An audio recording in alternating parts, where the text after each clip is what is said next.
Mesdames et messieurs, bonjour, merci de rester avec nous dans cette édition du journal des 6 jours.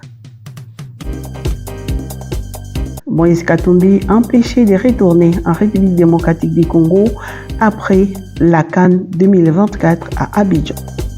La manifestation anti-européenne s'est poursuivie encore aujourd'hui dans la journée de lundi dans la capitale de la République démocratique du Congo et à Beni.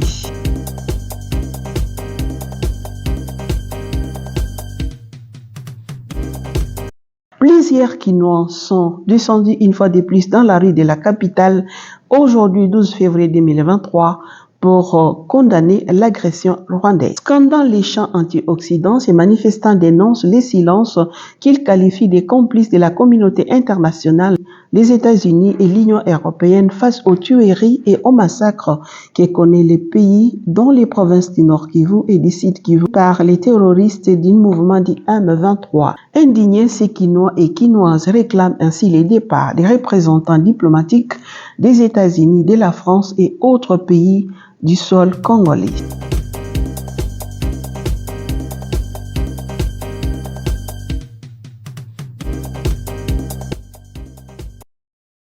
Moïse Katumbi, président de l'Assemblée pour la République, se retrouvant dans une impasse majeure après la CAN 2024.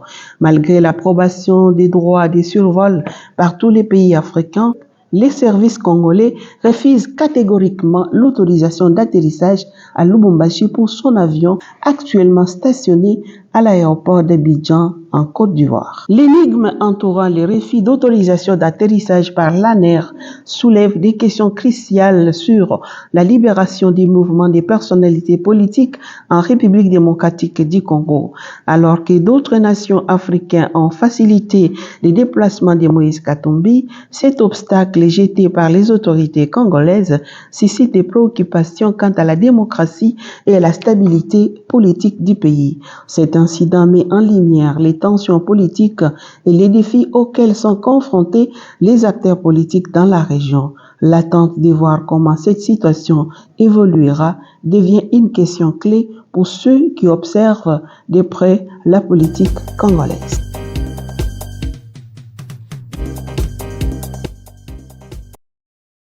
Dimanche, le 11 février 2023, une collision s'est produite entre deux baleinières, les fleuves Congo, près de la commune de Maluku, au départ de Kinshasa.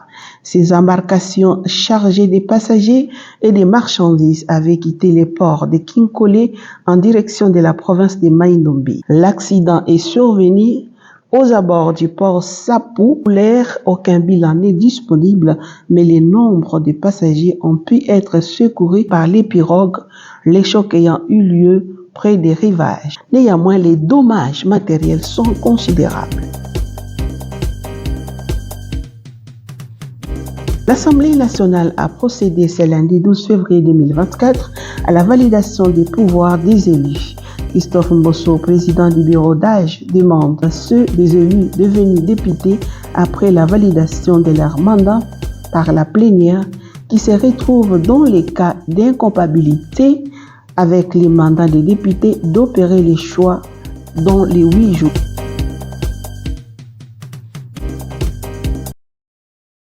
Les étudiants des différentes institutions d'études supérieures et universitaires de la province du Sud Kivu ont entamé un mouvement de grève de 2 jours pour dénoncer l'agression rwandaise via la rébellion du M23 au Nord Kivu. La situation humanitaire et sécuritaire qui sévit dans plusieurs territoires de cette province.